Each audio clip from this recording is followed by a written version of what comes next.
ತುಪ್ಪದೊಳಗೆ ಗೋಡಂಬಿ ದ್ರಾಕ್ಷಿನ ಹುರ್ಕೋಬೇಕು.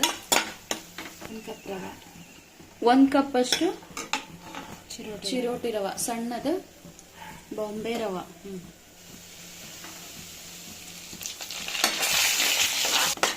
ಅದನ್ನು ಚೆಂದಾಗಿ ಫ್ರೈ ಮಾಡ್ಕೊರಿ, ಗೋಲ್ಡನ್ ಬ್ರೌನ್ ಆಗೋವರೆಗೂ ಫ್ರೈ ಮಾಡ್ಕೊರಿ.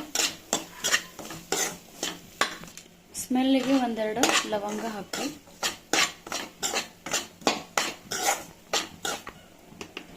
ನಿಮ್ಗೆ ಯಾವ ಕಲರ್ ಬೇಕೋ ಆ ಕಲರಲ್ಲಿ ಮಾಡ್ಕೊರಿ. ನಾವು ಒಂದು ಚಿಟಿಕೆಯಷ್ಟು ಅರಿಶಿನ ಹಾಕ್ತೀವಿ, ಅಥವಾ ಫುಡ್ ಕಲರ್ ಹಾಕ್ಬೇಕು.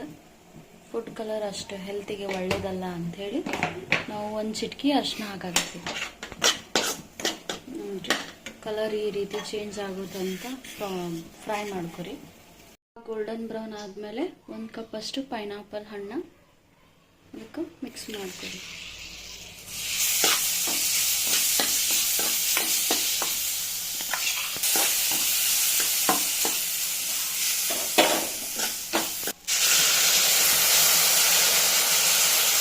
ಕಪ್ಪಷ್ಟು ಬಿಸಿನೀರು, ಒಂದು ಪ್ಯಾಕೆಟ್ ತೆಗೆದ್ರಿ.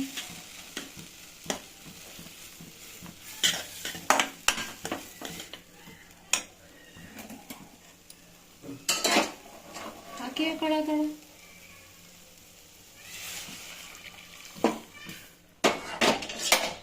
1 ಕಪ್ ಅಷ್ಟು ಬಿಸಿನೀರು.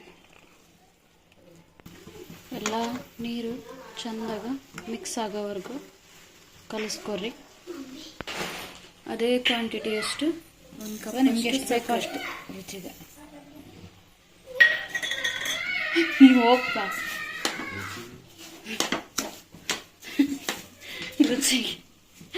ರುಚಿಗೆ ತಕ್ಕಷ್ಟು ಉಪ್ಪು, ಸಾರಿ ಸಕ್ಕರೆ.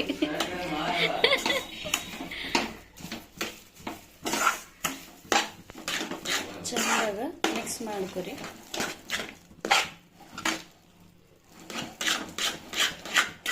ಪೈನಾಪಲ್ ಯಾಕೆ ಪೀಸಸ್ ಥರ ಹಾಕ್ತೈತಿ ಅಂದ್ರೆ ಸ್ವೀಟ್ ತಿನ್ನೋ ಮುಂದೆ ಬಾಯಾಗ ಸಿಗ್ತಾವು, ರುಚಿಗೆ ಹಾಕೈತಿ ಅಂತ ಹಾಕಿ. ಪ್ಯೂರಿ ಮಾಡಿ ಹಾಕಿದ್ರೆ ಪೈನಾಪಲ್ ಹಾಕೇವಿ ಅನ್ನೋದೇ ಗೊತ್ತಾಗಲ್ರಿ. ಹಾಗಾಗಿ ಕಟ್ ಮಾಡ್ದಂಥ ಪೀಸ್ ಮಾಡಿ ಹಾಕೋರಿ.